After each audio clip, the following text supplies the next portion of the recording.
ceritakan semua jenis bahagia. Saya kasih beberapa contoh, fokus sama saya. Contoh 5 jenis kebahagiaan dalam Quran. Ya. Dirangkum Allah dalam berbagai cerita. Ya. Bahagia yang pertama, bahagia keluarga.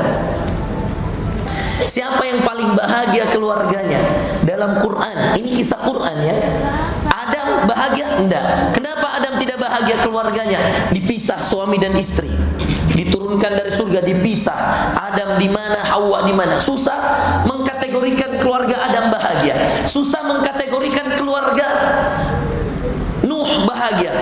Anaknya tidak mau naik ke atas kapal, anaknya jelek-jelekkan Nabi Nuh dan seterusnya. Tidak bisa. Lut apalagi, istrinya tidak ikut kebahagiaannya, tidak ikut keimanannya. Susah dikategorikan keluarga bahagia. Nabi Ibrahim susah dinamakan keluarga bahagia. Kenapa? Masih kecil Ismail ditinggal di antara bukit Sofa dan Marwah. Kemudian dia besar sedikit mau disembelih. Susah dikatakan keluarga bahagia. Tapi ada satu kisah Quran, Allah bercerita tentang keluarga bahagia. Namanya Ali Imran.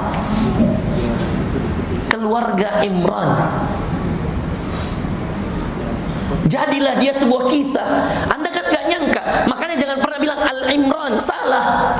Tidak pernah benar itu orang yang bilang surah apa Maki, Al-Imran, salah. Ali Imran. Kenapa ada Ali? Karena Alu itu arti keluarga. Alu Su'ud, dia keluarga Su'ud. Iya, Alu dibaca kalau kemudian dia ada kata nama setelahnya Ali Imran, keluarganya Imran. Satu-satunya nama keluarga jadi nama surah, keluarga Imran. Apakah Imran Nabi? Tidak. Tapi dari keluarganya ada Maryam, keluarga Imran. Wa Maryam ibnata Imran. Bahkan di anaknya Imran. Berarti kakeknya Nabi Isa. Ya. Allah berfirman dalam surah At-Tahrim, wa Maryam ibnata Imran allati ahsanat farjaha fanafakhna fihi min ruhina wa saddaqat bi kalimati rabbiha wa kutubihi wa kanat minal qanitin. Imran disebut jelas nama surah setelah Al-Baqarah, Ali Imran, keluarga Imran. Ya. Siapa lagi keluarga Imran? Wa Zakaria. Siapa lagi? Wa Yahya. Yahya. Wa Isa. Isa, keluarga Imran. Ya. Oke. Bahagia pertama keluarga. Ada nggak dalam Quran? Ada, keluarga Imran. Baik, bahagia yang kedua, tidak bisa dipungkiri Bapak Ibu sekalian. Al-mal, harta. Kisah orang yang punya harta banyak, yang sukses ada, yang gagal ada. Tadi juga keluarga ya, yang sukses misal Imran, Ibrahim, Rasulullah misal. Yang gagal Nuh, Nabi juga. Lut, Nabi juga. Bayangkan. Yakub termasuk gagal Yakub. Karena 10 orang kakak Yusuf melempar Yusuf ke sumur. Oke. Kalau standarmu hanya bahagia, lihat ini bahagia. Semua ada yang sukses gagal, sukses gagal. Saya kasih lihat, sepakat pasti kalian lima ini. 1 keluarga, 2 harta. Yang gagal siapa? Qarun. Inna Qaruna kana min qaumi Musa fabagha alaihim. Qarun termasuk kaumnya Nabi Musa, lalu dia berlampaui batas. Wa atainahum minal kunuz ma inna mafatihahu latanu bil usbati ulil quwwah. Kata Allah dalam surah Al-Qasas, kunci rumahnya diangkat 10 orang ajudan, dibuka pakai tenaga oleh 10 orang ajudan ini. Saking besarnya rumah Qarun. Karena dia sombong, ditenggelamkan Qarun dengan seluruh rumahnya yang mewah itu, yang besar itu. Allah kalau marah selesai, ditanam. Misalkan ini 3 lantai, ditanam ke bawah tanah, besok rata jadi lapangan bola itu rumahnya. Kalau Allah marah, fakhasafna bihi wa bidarihi al-ard. Fama kana lahu min fi'ati yansuruna Tidak ada yang bisa tolong dia, kata Allah. Kami tenggelamkan hartanya beserta dirinya. Selesai. Harta bahagia. Ada yang sukses? Ada. Siapa orang kaya sukses dalam Quran? Siapa orang kaya sukses dalam Al-Quran? Sulaiman, Daud, Ayub. Ayub orang kaya sukses dalam Al-Quran.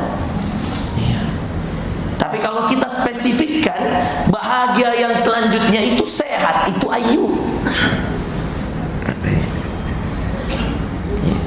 Ternyata punya harta nggak ada gunanya kalau sakit. Karena Ayub pernah punya kaya raya, jatuh sakit dia kuat. Tapi anaknya pergi, istrinya pergi, mulailah dia merasakan kekurangan dalam dirinya. Maka ada orang Masya Allah penghasilannya 4 miliar, tapi harus operasi cuci darah tiap bulan. 4 miliar penghasilan tetapnya sebulan, tapi cuci darah tiap bulan habis 3 miliar. Masih ada 1 miliar. Dengan orang penghasilannya kasihan 1.500.000. Atau ada orang cuma 4 juta, 4 miliar, 4 juta. Pilih mana ibu-ibu, 4 miliar atau 4 juta? 4 juta. Karena sudah kini bilangin cuci darah.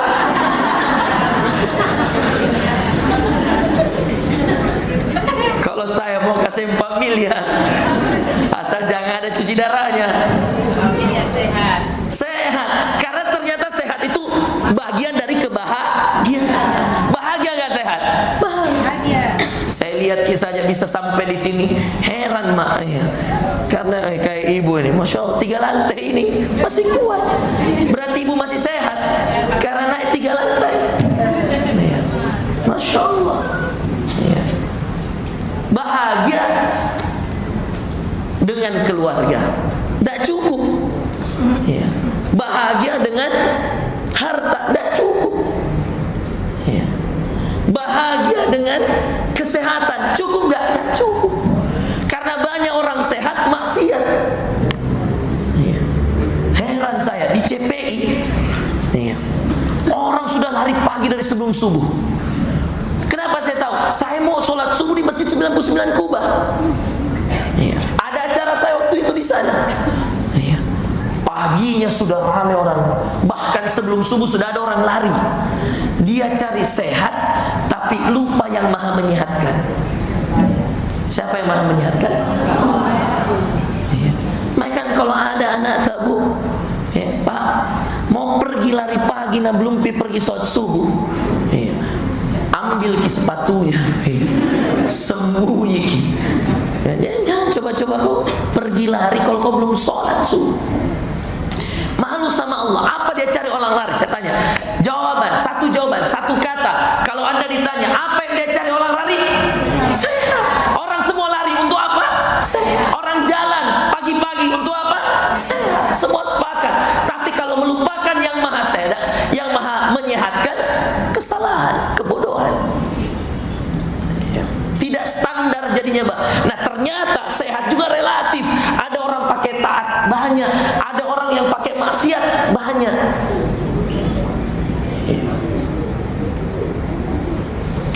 Keluarga, harta, kesehatan, cukup belum?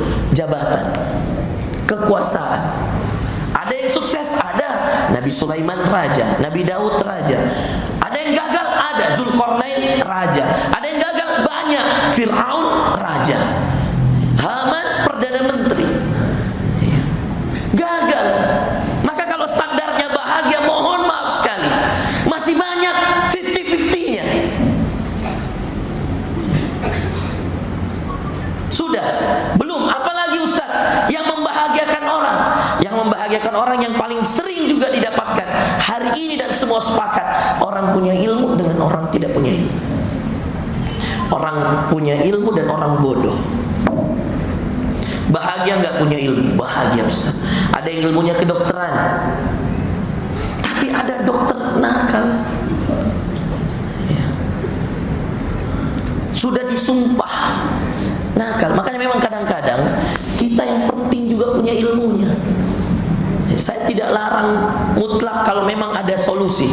Tapi demi Allah saya sampaikan, khususnya ibu-ibu nih, kalau cari ke rumah sakit bersalin, cari ke dulu pertama dokternya, baru rumah sakitnya.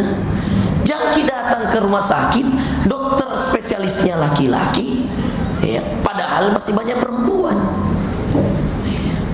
Jangkit konsultasi masalah, mohon maaf, aurat yang ada dalam tubuh sama laki-laki selama masih banyak dokter perempuan, kecuali di daerah-daerah mungkin yang tidak ada spesialisnya, ya, yang mana di sana cuma ada dokter laki-laki, misalkan itu darurat namanya, tidak apa-apa, ya. Tapi dalam kondisi masih banyak, kan muncul berita kemarin viral, ya, viral. Kenapa viral?